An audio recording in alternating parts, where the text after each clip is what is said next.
اور جب حضرت عثمان آتے تو حضور صلی اللہ تعالیٰ علیہ وسلم سیدھے ہو کر بیٹھ گئے یا اس طرح فرماتے تو صحابہ حضرت عائشہ نے خود پوچھا تھا کہ عثمان کے آنے پر آپ اس طرح کیوں کرتے ہیں؟ میرے آقا صلی اللہ تعالیٰ علیہ وسلم فرماتے ہیں کیا میں اس شخص سے حیا نہ کروں جس سے اللہ کے فرشتے بھی حیا کرتے ہیں؟ وہ حیا کے پیکر تھے حضرت عثمان غنی رضی اللہ تعالیٰ عنہ۔ یہ ان کی فضیلت کے لیے سب سے بڑی بات ہے کہ اللہ کے فرشتے جس سے حیا کرتے ہوں وہ عثمان بن عفان۔ اب خلافت کا دور شروع ہوا لیکن ان کی قربانیاں بھی بہت ہیں۔ رسول اللہ صلی اللہ علیہ وسلم کے دور میں ان کے خلافت کا دور بیان کرنے سے پہلے یہ بات بھی ضروری ہے کہ ان کا جو احسان ہے وہ بھلایا نہیں جا سکتا۔ حضرت عثمان غنی کو اللہ تعالیٰ نے بے پناہ مال سے نوازا تھا۔ وہ تنہا خلیفہ ایسے ہیں جنہوں نے بیت المال سے پوری زندگی میں 1 روپیہ بھی خرچہ نہیں کیا اپنے لیے، ورنہ دوسرے خلفاء کا وظیفہ مقرر تھا۔ حضرت ابوبکر کا بھی تھا، حضرت عمر کا بھی تھا، تنخواہ مقرر تھی بیت المال سے۔ حضرت عثمان نے کوئی تنخواہ نہیں لی پوری زندگی بھر، بلکہ ان کا مال اتنا تھا کہ رسول پاک صلی اللہ تعالیٰ علیہ وسلم جیش العسرہ کے وقت ایک جنگ میں جانے کے وقت ترغیب دے رہے تھے مسلمانوں کو کہ کوئی مال اللہ کی راہ میں خرچ کرے۔ تب حضرت عثمان غنی آئے تھے اور کہا تھا میری طرف سے 100 اونٹ اور ساز و سامان کے ساتھ۔ حضور صلی اللہ علیہ وسلم نے دوبارہ ترغیب دیا تو حضرت عثمان پھر کھڑے ہوئے کہا میری طرف سے 200 اونٹ اور ساز و سامان۔ تیسری مرتبہ حضور نے فرمایا تو حضرت عثمان کھڑے ہوئے کہا 300 اونٹ میری طرف سے اور ساز و سامان۔ نبی پاک صلی اللہ تعالیٰ علیہ وسلم کھڑے ہوئے اور پھر حضرت عثمان غنی 1000 دینار، 40 دینار پر زکوٰۃ واجب ہوتی ہے، 7.5 تولہ سونے کے برابر 40 دینار ہوتے ہیں۔ 1000 دینار حضرت عثمان غنی جھولیوں میں بھر کر رسول پاک صلی اللہ علیہ وسلم کے پاس لا کر نظر کر دیا۔ حضور صلی اللہ تعالیٰ علیہ وسلم ان کے لائے ہوئے دینار کو الٹ پلٹ کرتے تھے اور منبر پر کھڑے ہو کر فرماتے آج کے بعد سے عثمان کو کوئی عمل نقصان نہیں دے سکتا، ان پر جنت واجب ہو چکی ہے۔ حضرت عثمان غنی کی یہ قربانی میرے عزیزو، یہ آسان لگتا ہے 100 اونٹ 200 اونٹ 300 اونٹ، اس زمانے میں بھی اونٹ کی قیمت جو ہے آج کی مشہور کار کے برابر تھی۔ اس وقت کی سواریاں ہیں، جس کے پاس 1 اونٹ ہے یہ سمجھ لے کہ وہ بڑا امیر شخص ہوا کرتا تھا۔ اونٹ کی سواری مہنگی سواریوں میں سے ہوتی تھی اور 100 اونٹ نظر کر دینا، بلکہ 300 اونٹ ایک جنگ میں نظر کر دینا۔ ایک تاریخ داں ہیں، مورخ ہیں، انہوں نے اس زمانے کے کیلکولیشن کے اعتبار سے اس وقت کی جو بھی اماؤنٹ انہوں نے دی تھی حضرت عثمان غنی نے، اس کو کمپیئر کر کے بتایا ہے کہ اس دور میں حضرت عثمان غنی کا دیا ہوا دان، دیا ہوا صدقہ، قیمت اور اس کی مالیت اگر کمپیئر کی جائے تو اس زمانے کے 1 ارب 20 کروڑ روپیہ بنتے ہیں۔ 116 کروڑ یا 120 کروڑ کے برابر وہ رقم ہوتی ہے جو آپ نے ایک بار میں دیا ہے۔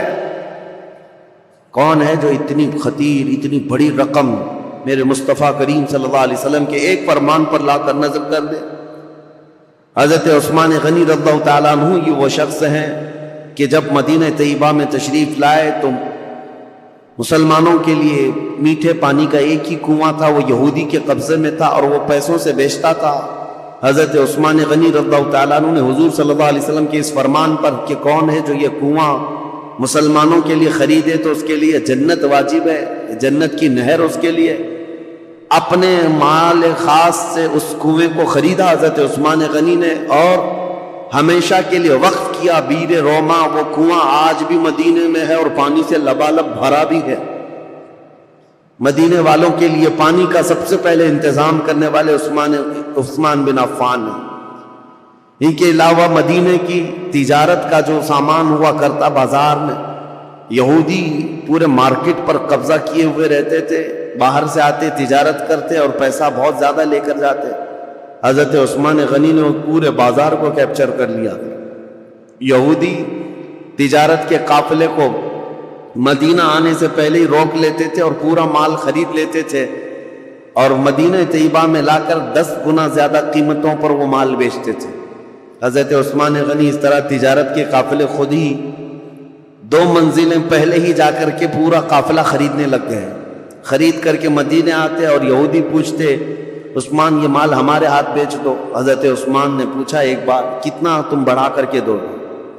یہودیوں نے کہا کہ جتنے میں آپ خریدا ہے اس کا ڈبل لے لو۔ آپ نے کہا نہیں، اتنے کم فائدے میں نہیں بیچوں گا۔ یہودی نے کہا 2 گنا زیادہ، یعنی ٹرپل، 100 کا ہے تو 300 لے لو۔ حضرت عثمان نے کہا اتنا بھی نہیں۔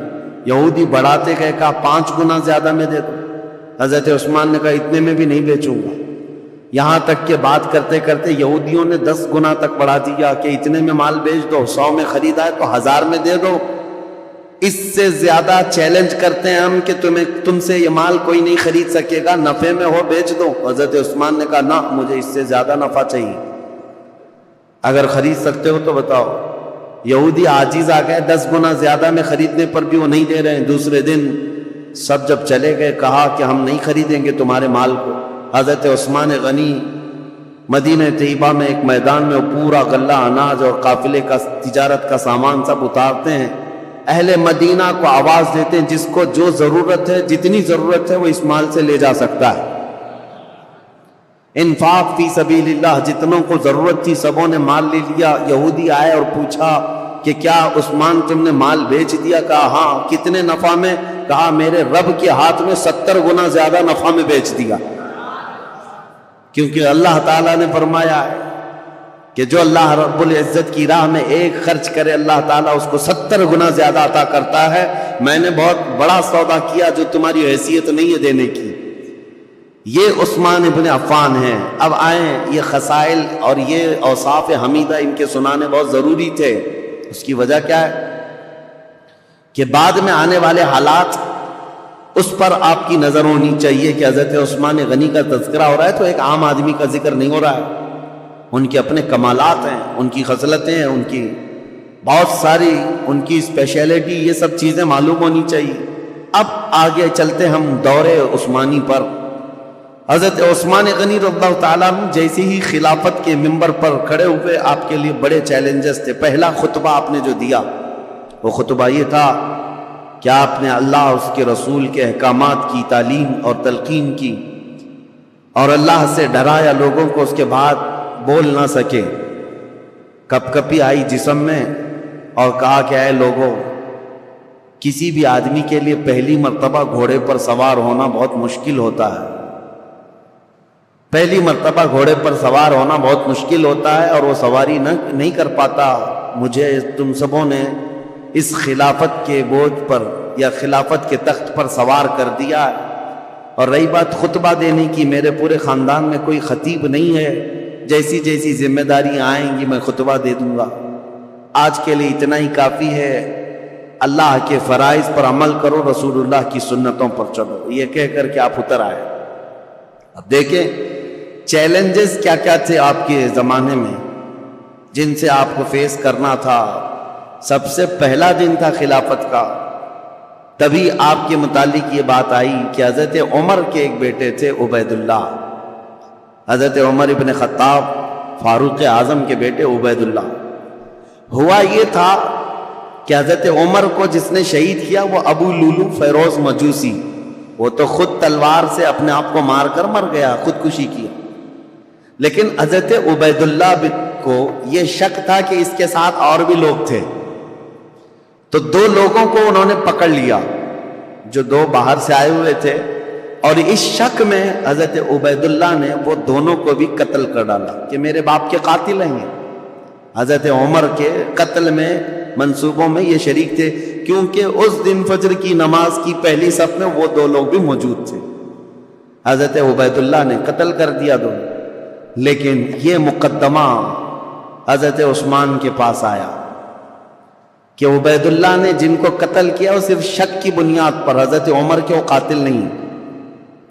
اب وہ دونوں کے خاندان کے لوگ بھی موجود تھے، سبوں نے کہا ان کا حضرت عمر کے قتل سے کوئی لینا دینا نہیں، لیکن ان کو عمر بن خطاب کے بیٹے نے قتل کر دیا ہے۔ حضرت عثمان نے ان کو طلب کیا، عبید اللہ وہ حضرت عبیداللہ کو کھڑا کیا گیا، فیصلہ کیا کرنا ہے۔ صحابہ اکرام سے آپ مشورہ لیتے رہے کہ ان کے متعلق کیا کیا جائے، انہوں نے 2 لوگوں کا قتل کیا ہے۔ تو صحابہ نے کہا قتل کا قصاص قتل ہے، قصاص لینا ہوگا، 2 کو انہوں نے مارا ہے، بدلے میں ان کو جان دینی پڑے گی۔ حضرت عثمان غنی نے کہا دیکھو وہ دونوں خاندان کے لوگ جن کے 2 مرد تم نے قتل کیے، اس کے بدلے میں اب تمہارا قتل ہوگا۔ لیکن کچھ صحابہ آئے اور کہا عثمان ابن عفان سے، کہا یہ کیسی بات ہے کہ ابھی ابھی خلیفہ برحق عمر ابن خطاب کا انتقال ہوا، ان کے گھر والوں کے لیے بڑا صدمہ ہے کہ وہ بھی قتل ہوئے ہیں، شہید ہوئے ہیں، اور آج ہم ان کے بیٹے کو قتل کر رہے ہیں قصاص میں۔ حضرت عثمان طبیعت کے بڑے نرم مزاج ہیں، پہلے خلیفہ سے بالکل برعکس، یعنی حضرت عمر کے سے مزاج میں ان کا مزاج زمین آسمان کا فرق ہے۔ حضرت عثمان غنی رضی اللہ تعالیٰ عنہ نے وہ دونوں مقتول جو تھے، قتل ہوئے تھے، ان کے خاندان والوں سے کہا کہ اگر تم بدلے میں قصاص میں جان کے بدلے کوئی اور چیز طلب کرنا چاہو تو بتاؤ۔ انہوں نے کہا ہمیں مال کی ضرورت ہے۔ حضرت عثمان نے جتنا انہوں نے طلب کیا تھا اس کا 10 گنا بڑھا کر کے اپنے جیب خاص سے وہ دونوں کے قتل کی دیت ادا کر دی۔ خون بہا اس کو کہا جاتا تھا، اور قتل کے بدلے میں یہ فدیہ دے کر کے ان کو آزاد کر، ان کو رخصت کر دیا۔ اس طرح حضرت عبیداللہ بن عمر کو بھی انہوں نے بچا لیا۔ یہ پہلا مقدمہ تھا جو حضرت عثمان ابن عفان کی خلافت کے دور میں پیش آیا۔ لیکن اس مقدمے کا چرچا سب جگہ پھیلا کہ آپ کا یہ عدل تھا کہ حضرت عثمان غنی رضی اللہ تعالیٰ عنہ نے مقتولین کے گھر بھی بھاری بھرکم معاوضہ پہنچایا اور حضرت عمر ابن خطاب کے گھرانے کو بھی بچا لیا۔ یہ حالات زیادہ دن تک نہیں چلے۔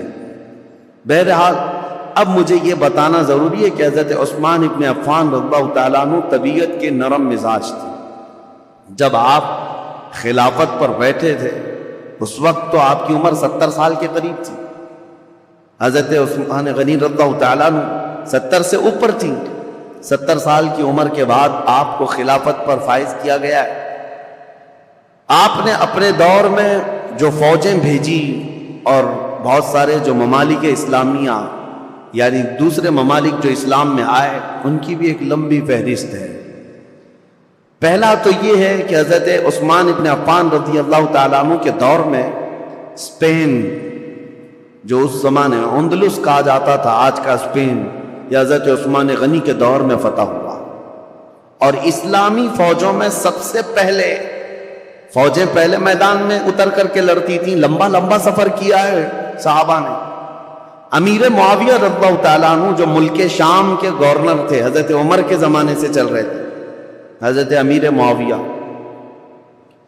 وہ ملک شام دمشق کے والی تھے، گورنر تھے۔ ان کی ایک خواہش تھی کہ قبرص جو آج ترکی کا حصہ ہے، سائپرس جس کو کہتے ہیں، یا قبرص، یہ وہی علاقے ہیں۔ اب یہ یورپ کی سرزمین پر آتے، یہاں تک جانے کے لیے سمندر کا سفر کر کے ہی جانا پڑتا، خشکی سے نہیں۔ تو حضرت امیر معاویہ کی خواہش رہتی تھی کہ سمندر کا راستہ طے کر کے ہم جائیں گے، قبرص فتح کریں گے، وہاں زرخیزی بہت ہے، ہریالیاں بہت ہیں، بہت خوشگوار جگہ ہے۔ حضرت عمر فاروق رضی اللہ تعالیٰ عنہ نے صحابہ کو بلایا اور پوچھا کہ کشتی کا سفر کیسا ہوگا۔ اس وقت تک صحابہ سمندر کی کشتی کا سفر کر کے لمبا فاصلہ طے کر کے کہیں گئے نہیں جنگ کے لیے۔ تو حضرت عمر نے جب یہ مشورہ لیا تو جس صحابی نے کشتی کی پوری ڈیٹیل بتائی وہ ایسی تھی کہ ایک بہت بڑا جانور ہے، کشتی کے بارے میں ایک بہت بڑا جانور ہے اور اس پر بیٹھنے والے کیڑوں کی طرح ہے، اور یہ لکڑا اگر پلٹ گیا تو سب غرق ہو جائیں گے، اور چلتا رہا تو سب لوگ چمکتے رہیں گے۔ اس طرح کشتی کے بارے میں انہوں نے بتایا، کشتی کا سفر فائدہ کم ہے، نقصان بہت زیادہ ہے۔ حضرت عمر رضی اللہ تعالیٰ عنہ نے فوراً ہی کہا تھا میں مسلمانوں میں سے کسی بھی جماعت کو ایسے سخت سفر پر روانہ کرنے کے لیے بالکل منظوری نہیں دے سکتا. تو حضرت عمر کے پورے دور میں سمندر کے سفر پر صحابہ کو کبھی بھیجا نہیں گیا تھا، جبکہ حضرت امیر معاویہ کی بڑی خواہش تھی کہ سمندر کا سفر طے کر کے جائیں گے اور اس علاقے کو بھی فتح کر کے دائرہ اسلام میں داخل کریں گے. ان کو اجازت کبھی نہیں ملی. اب حضرت عثمان کا دور آیا تو چونکہ حضرت امیر معاویہ حضرت عثمان غنی رضی اللہ تعالیٰ عنہ کے رشتہ داروں میں سے بھی، اور ایک بڑا الزام حضرت عثمان غنی پر یہی ہے کہ وہ رشتہ داروں کا بہت خیال کرتے تھے اور ان کو بہت زیادہ نوازتے تھے. یہ بات حقیقت ہے کہ حضرت عثمان غنی اپنے رشتہ داروں کے لیے بہت نرمی رکھتے اور اپنے مال سے بہت زیادہ ان کی مدد کیا کرتے تھے. لیکن ان رشتہ داروں میں کچھ تو نااہل بھی نکلے، کچھ نااہل بھی نکلے. بہرحال حضرت عثمان غنی رضی اللہ تعالیٰ عنہ نے حضرت امیر معاویہ کی اس درخواست کو منظور کر لیا کہ کشتی کا سفر کر کے یہ قبرص جائیں گے، ترکی کا سفر. یہ سب سے پہلے مسلمانوں کی جماعت ہے جو کشتی میں سوار ہو کر کے جا رہی ہے. لیکن ساتھ میں حضرت عثمان نے یہ پابندی لگائی تھی کہ کسی بھی مسلمان کو زور زبردستی جہاد میں شریک نہیں کیا جائے گا.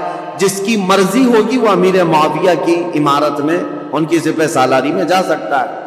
تو کسی کے اوپر بھی سختی کے ساتھ یہ حکم نہیں لگایا گیا. حضرت امیر معاویہ نے اعلان کیا، جتنے مسلمان ساتھ ہوئے گئے.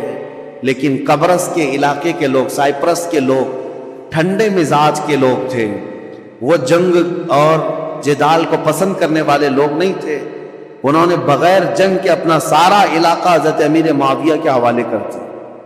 قبرص، سائپرس، یہ ترکی کے جو علاقے ہیں یہ فتح ہوئے اور وہاں پرچم اسلام لہرانے لگا، اور اس زمانے سے لے کر آج تک پرچم اسلام لہرا رہا.